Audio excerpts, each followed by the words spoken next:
کلیت الشریعہ لکھ کے پوری ڈیٹیل ہے اس میں.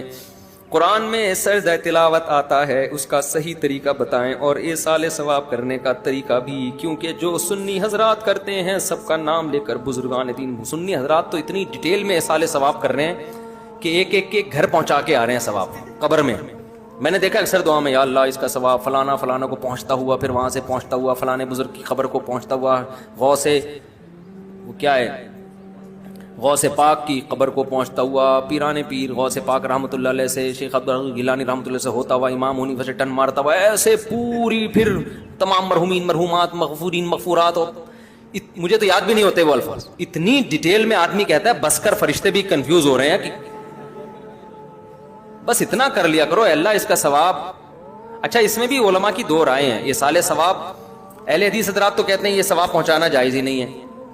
وہ کہتے ہیں حدیث میں آتا ہے 3 چیزیں، انسان جب مر جاتا ہے تو 3 چیزیں رہتی ہیں. اس کا جواب میں کئی بار ریکارڈ کروا چکا ہوں. وہ 3 سے 3 کا عدد مراد نہیں ہے، اس معنی کی جو بھی چیز ہوگی. ان کی بڑی دلیل اہل حدیث حضرات کی یہ ہوتی ہے کہ صحابہ سے ثابت کیوں نہیں ہے. بھائی صحابہ سے یہ ثابت ہے کہ صحابی نے کنواں وقف کیا نا اپنی والدہ کے لیے یا اپنے والد کی، ایک روایت میں ماں کا ذکر ہے تو باپ کے لیے کنواں وقف کیا نا، تو یہ اس سے یہ ایصال ثواب ہی تو ہے کہ آپ صدقہ کر رہے ہو کنویں کا پانی، اور ثواب کس کو مل رہا ہے؟ قبر میں ابا کو یا اماں کو. تو اس سے پتہ، اس حدیث سے صاف پتہ چلتا ہے کہ آپ میت کے لیے کوئی نیکی کر سکتے ہیں. اب یہ کنواں ایک سائن ہے، علامت ہے. اب یہ نہیں کہ کنواں ہی کھدوا سکتے ہیں اور کچھ نہیں کر سکتے. کھانا بھی کھلا سکتے ہیں، کیوں؟ کھانا ایک نیکی ہے. تلاوت بھی کر سکتے ہیں، کیوں؟ تلاوت ایک نیکی ہے. نماز بھی پڑھ سکتے ہیں، نماز بھی ایک نیکی. تو قرآن و سنت کی یہ عادت ہے کہ جزیات کے ضمن میں اصول اور قاعدے بیان کیے جا رہے ہوتے ہیں. جیسے قرآن کہتا ہے ماں باپ کو اف نہ کرو، تو یہ اف کہنا مقصد نہیں ہے، ماں باپ کو تکلیف نہ پہنچاؤ. اب ماں باپ کو مارنا پیٹنا بھی اسی آیت کی روشنی سے حرام ہو گیا. اب کوئی اف کے لفظ کو پکڑ کے بیٹھ جائے. تو یہ جو حدیث میں آتا ہے کہ انسان کے کچھ اعمال جاری رہتے ہیں، ان میں تو نبی نے خود کچھ اعمال کا تذکرہ کر دیا. پھر نبی نے فرمایا کہ مرنے کے بعد جیسے حدیث میں آتا ہے کنواں وقف کر دیا صحابی نے. تو یہ سب چیزیں یہ پتہ چلتا ہے کہ بعد والے لوگ میت کے لیے عمل کر سکتے ہیں. ایک سوال پیدا ہوتا ہے، اگر یہ جائز ہے تو صدقہ تو صحابہ سے ثابت ہے. جیسے ان صحابی نے پوچھا تھا نا نبی سے، قرآن پڑھنا کیوں ثابت نہیں ہے صحابہ سے؟ بھئی قرآن کا تذکرہ کیوں نہیں ملتا؟ دیکھیں اس لیے تذکرہ نہیں ملتا کہ اس کا تعلق ہے دل کی نیت سے. ہمارے سامنے عمل تو آئے گا، یہ عمل سے صحابہ کی نیت کیا ہے یہ ہمارے سامنے نہیں آئے گی. اب کسی صحابی نے اپنے کسی مرحوم کے لیے فرض کر لیں کہ تلاوت کی، مثال دے رہا ہوں میں، تو تلاوت تو ہمیں نظر آئے گی، راوی تلاوت کو تو بیان کرے گا، راوی دل کی نیت تھوڑی بیان کرے گا کہ ان کی نیت یہ تھی کہ یہ اپنے والد صاحب کو ثواب پہنچانا چاہتے تھے. تو اس لیے کچھ چیزیں ایسی ہیں کہ وہ ہم تک نقل نہیں ہوئی، کیونکہ ایک تو وقوع شاذ و نادر ہوا ہے، اور اس کو ضروری نہیں ہے کہ اس کو کوئی ہائی لائٹ بھی کیا گیا ہو. تو جب قرآن و سنت سے ہمیں اس چیز کی اصل ملتی ہے کہ آپ میت کے لیے کوئی نیکی کا کام کر سکتے ہیں، تو اس نیکی کو محدود کرنے کی ہمارے پاس کوئی دلیل نہیں ہے کہ صدقے کی حد تک محدود ہے، صدقے کے علاوہ نہیں ہو سکتی. تو محدود کرنے کے لیے دلیل چاہیے کہ بس یہی ہے، اس کے علاوہ نہیں ہے. تو جب ایسی کوئی دلیل نہیں ہے، اس کا مطلب یہ کہ کوئی بھی نیکی کی جا سکتی ہے. البتہ اس میں 2 چیزیں ہیں. اجتماعی سطح پہ ایصال ثواب جائز نہیں ہے، اجتماعی قرآن خوانی جیسے کی جاتی ہے. اس لیے کہ اجتماعی طور پر اگر یہ عمل جائز ہوتا تو صحابہ سے ثابت ہوتا، کیونکہ جب کوئی اجتماعی عمل ہوتا ہے تو اس کو نقل کیا جاتا ہے، اس کو دیکھنے والے بہت سے لوگ ہوتے ہیں. جبکہ ہمیں نہیں ملتا کہ ابو بکر رضی اللہ عنہ کا انتقال ہوا تو حضرت عمر نے تمبو لگا کے ان کے لیے قرآن خوانی کی ہو، کہیں بھی نہیں ملتا. حضرت عمر کی شہادت ہوئی تو حضرت عثمان نے ان کے لیے پبلک کو جمع کر کے قرآن پڑھوایا ہو، جب نہیں ملتا. حالانکہ اگر یہ ایک دفعہ بھی ہوا ہوتا تو نقل ہوتا. تو اٹ مینس کہ اجتماعی قرآن خوانی میت کے لیے جائز نہیں ہے، بلکہ کوئی بھی اجتماعی عمل جائز نہیں ہے. تو یہ انفرادی عبادت ہے، آپ کے دل کی نیت ہے کہ آپ دل میں نیت کرتے ہو بھائی میں تلاوت کر رہا ہوں کس کے لیے؟ اپنے باپ کو ثواب پہنچانے کے لیے. میں صدقہ کر رہا ہوں کس کے لیے؟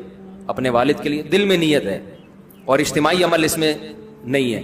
اب ہماری رائے تو یہی ہے کہ نیکی پہنچانا جائز ہے، اور اس کی وجہ ایک اور بھی ہے کہ جب دونوں طرف دلائل ہیں تو ان دلائل کو ترجیح دی جائے نا جس میں اللہ کی رحمت زیادہ ہو. اللہ کی رحمت بھی زیادہ ہو اس میں، جو اللہ کی رحمت کے زیادہ قریب ہے. اگر آپ ایک نیکی کو باؤنڈ کر دیتے ہیں تو اس کا مطلب آپ اللہ کی رحمت کو محدود، کہ صرف صدقے کا ثواب اللہ پہنچائے گا، تلاوت کا نہیں پہنچائے گا. تو مزاج شریعت کے زیادہ قریب یہی ہے کہ کوئی بھی نیکی کی جائے. دوسرا اس میں فائدہ بھی ہے، اس بہانے لوگ نیکیاں زیادہ سے زیادہ کریں گے. بعض لوگ اپنے لیے نہیں کر رہے ہوتے, اپنے والدین کے لیے کر رہے ہوتے ہیں, لیکن کر تو نیکی رہے ہوتے ہیں نا, تو نیکی کو معاشرے میں فروغ ملے گا. اب اس میں خود علماء حنفیہ کی دو رائے ہیں کہ ثواب ڈیوائیڈ ہو کے پہنچتا ہے یا بغیر تقسیم کے پہنچتا ہے. سمجھتے ہو؟ تو جن حضرات کی رائے یہ کہ تقسیم نہیں ہوتا, تو جب تقسیم نہیں ہوتا, تقسیم کا مطلب کم نہیں ہوتا, جتنا ثواب جس کو پہنچاؤ گے سب کو پورا پورا ملے گا, تو ان کے نزدیک تو پھر یہ ہے کہ بھائی پھر آدم علیہ السلام سے لے کے وہ پورا جو سیٹ اپ شروع ہوتا ہے ہمارا وہاں سے جو آج کل چل رہا ہے نا یہاں سے ہوتا ہوا, تو ان کو میں کہتا ہوں پھر اتنی ڈیٹیل کے بجائے ہول سیل کے حساب سے ثواب پہنچا دو, اللہ اس کا ثواب سب کو پہنچے. تو یہ آدھا گھنٹہ تو اسی میں لگا دیتے ہیں, وہ یہاں سے ٹرن مارا, وہ جو میں نے ابھی ڈیٹیل شروع میں بتائی آپ کو. اور ایک علماء کی رائے یہ بھی ہے, یہ بھی بڑی مضبوط رائے ہے کہ یہ ثواب تقسیم ہوتا ہے. مثال کے طور پر آپ نے 500 روپے صدقہ کیے باپ کے لیے, تو باپ کو پورے 500 کا ثواب ملے گا. اور اگر آپ نے کہا یہ میرے والدین کے لیے, تو 250 صدقے کا ثواب ابا کو, 250 صدقے کا ثواب اماں کو. تو یہ بھی ایک مضبوط رائے ہے. اس رائے میں پھر آپ جتنا, اس رائے کے مطابق آپ سب کو اگر پہنچاؤ گے تو وہ ثواب کی مقدار کیا ہوتی چلی جائے گی؟ کم ہوتی چلی جائے گی. دلیل کے لحاظ سے یہ رائے زیادہ قوی ہے. اس لیے زیادہ قوی ہے کہ جب صحابی نے اپنے والد کے لیے کنواں وقف کیا ثواب کے لیے, تو نبی ان کو یہ بھی تو کہہ سکتے تھے نا کہ والد کیوں, پوری دنیا کے سارے انسان جو دنیا سے جا چکے ہیں سب کے لیے کر دو, کیونکہ سب کو برابر ملے گا. وہ صرف اپنے باپ کے لیے یا اپنی ماں کے لیے کیوں کر رہے ہیں؟ تاکہ پورا پورا ثواب ان کو پہنچے. دلیل کے لحاظ سے یہ دوسرا قول زیادہ مضبوط ہے, لیکن پہلے قول میں چونکہ وسعت زیادہ ہے, علماء کہتے ہیں بھائی اللہ سے کیا, بھائی سب کو پورا پورا پہنچا دے, تو اس لیے انہوں نے کہا رحمت کو اگر ہم وسیع کر لیتے ہیں تو وہ زیادہ بہتر ہے. یہی ہے, اس کے علاوہ نہیں ہے. تو جب ایسی کوئی دلیل نہیں ہے, اس کا مطلب یہ کہ کوئی بھی نیکی کی جا سکتی ہے. البتہ اس میں دو چیزیں ہیں. اجتماعی سطح پہ اصال ثواب جائز نہیں ہے, اجتماعی قرآن خوانی جیسے کی جاتی ہے, اس لیے کہ اجتماعی طور پر اگر صحابہ, اگر یہ عمل جائز ہوتا تو صحابہ سے ثابت ہوتا, کیونکہ جب کوئی اجتماعی عمل ہوتا ہے تو اس کو نقل کیا جاتا ہے, اس کو دیکھنے والے بہت سے لوگ ہوتے ہیں. جبکہ ہمیں نہیں ملتا کہ ابو بکر رضی اللہ عنہ کا انتقال ہوا تو حضرت عمر نے تمبو لگا کے ان کے لیے قرآن خوانی کی ہو, کہیں بھی نہیں ملتا. حضرت عمر کی شہادت ہوئی تو حضرت عثمان نے ان کے لیے پبلک کو جمع کر کے قرآن پڑھوایا ہو, جب نہیں ملتا. حالانکہ اگر یہ ایک دفعہ بھی ہوا ہوتا تو نقل ہوتا. تو اٹ مینس کہ اجتماعی قرآن خوانی میت کے لیے جائز نہیں ہے, بلکہ کوئی بھی اجتماعی عمل جائز نہیں ہے. تو یہ انفرادی عبادت ہے, آپ کے دل کی نیت ہے کہ آپ دل میں نیت کرتے ہو بھائی میں تلاوت کر رہا ہوں کس کے لیے, اپنے باپ کو ثواب پہنچانے کے لیے. میں صدقہ کر رہا ہوں کس کے لیے, اپنے والد کے لیے. دل میں نیت ہے, اور اجتماعی عمل اس میں نہیں ہے. اب ہماری رائے تو یہی ہے کہ نیکی پہنچانا جائز ہے, اور اس کی وجہ ایک اور بھی ہے کہ جب دونوں طرف دلائل ہیں تو ان دلائل کو ترجیح دی جائے نا جس میں اللہ کی رحمت زیادہ ہو. اللہ کی رحمت بھی زیادہ ہو اس میں, جو اللہ کی رحمت کے زیادہ قریب ہے. اگر آپ ایک نیکی کو باؤنڈ کر دیتے ہیں تو اس کا مطلب آپ اللہ کی رحمت کو محدود, کہ صرف صدقے کا ثواب اللہ پہنچائے گا, تلاوت کا نہیں پہنچائے گا. تو مزاج شریعت کے زیادہ قریب یہی ہے کہ کوئی بھی نیکی کی جائے. دوسرا اس میں فائدہ بھی ہے, اس بہانے لوگ نیکیاں زیادہ سے زیادہ کریں گے. بعض لوگ اپنے لیے نہیں کر رہے ہوتے, اپنے والدین کے لیے کر رہے ہوتے ہیں, لیکن کر تو نیکی رہے ہوتے ہیں نا, تو نیکی کو معاشرے میں فروغ ملے گا. اب اس میں خود علماء حنفیہ کی دو رائے ہیں کہ ثواب ڈیوائیڈ ہو کے پہنچتا ہے یا بغیر تقسیم کے پہنچتا ہے. سمجھتے ہو؟ تو جن حضرات کی رائے یہ کہ تقسیم نہیں ہوتا, تو جب تقسیم نہیں ہوتا, تقسیم کا مطلب کم نہیں ہوتا, جتنا ثواب جس کو پہنچاؤ گے سب کو پورا پورا ملے گا, تو ان کے نزدیک تو پھر یہ ہے کہ بھائی پھر آدم علیہ السلام سے لے کے وہ پورا جو سیٹ اپ شروع ہوتا ہے ہمارا وہاں سے جو آج کل چل رہا ہے نا یہاں سے ہوتا ہوا, تو ان کو میں کہتا ہوں پھر اتنی ڈیٹیل کے بجائے ہول سیل کے حساب سے ثواب پہنچا دو, اللہ اس کا ثواب سب کو پہنچے.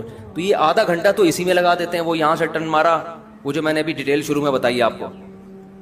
اور ایک علماء کی رائے یہ بھی ہے, یہ بھی بڑی مضبوط رائے ہے کہ یہ ثواب تقسیم ہوتا ہے. مثال کے طور پر آپ نے 500 روپے صدقہ کیے باپ کے لیے, تو باپ کو پورے 500 کا ثواب ملے گا. اور اگر آپ نے کہا یہ میرے والدین کے لیے, تو 250 صدقے کا ثواب ابا کو, 250 صدقے کا ثواب اماں کو. تو یہ بھی ایک مضبوط رائے ہے. اس رائے میں پھر آپ جتنا, اس رائے کے مطابق آپ سب کو اگر پہنچاؤ گے تو وہ ثواب کی مقدار کیا ہوتی چلی جائے گی؟ کم ہوتی چلی جائے گی. دلیل کے لحاظ سے یہ رائے زیادہ قوی ہے.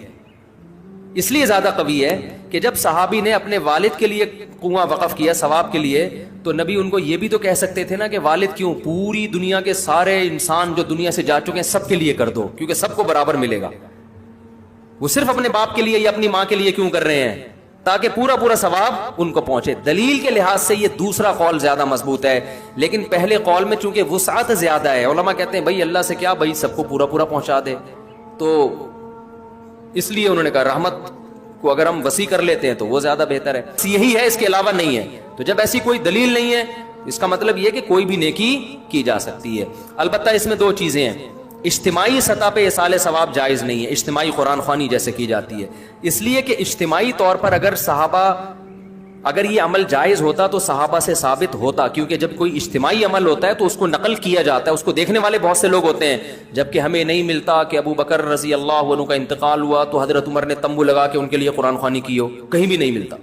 حضرت عمر کی شہادت ہوئی تو حضرت عثمان نے ان کے لیے پبلک کو جمع کر کے قرآن پڑھوایا ہو, جب نہیں ملتا.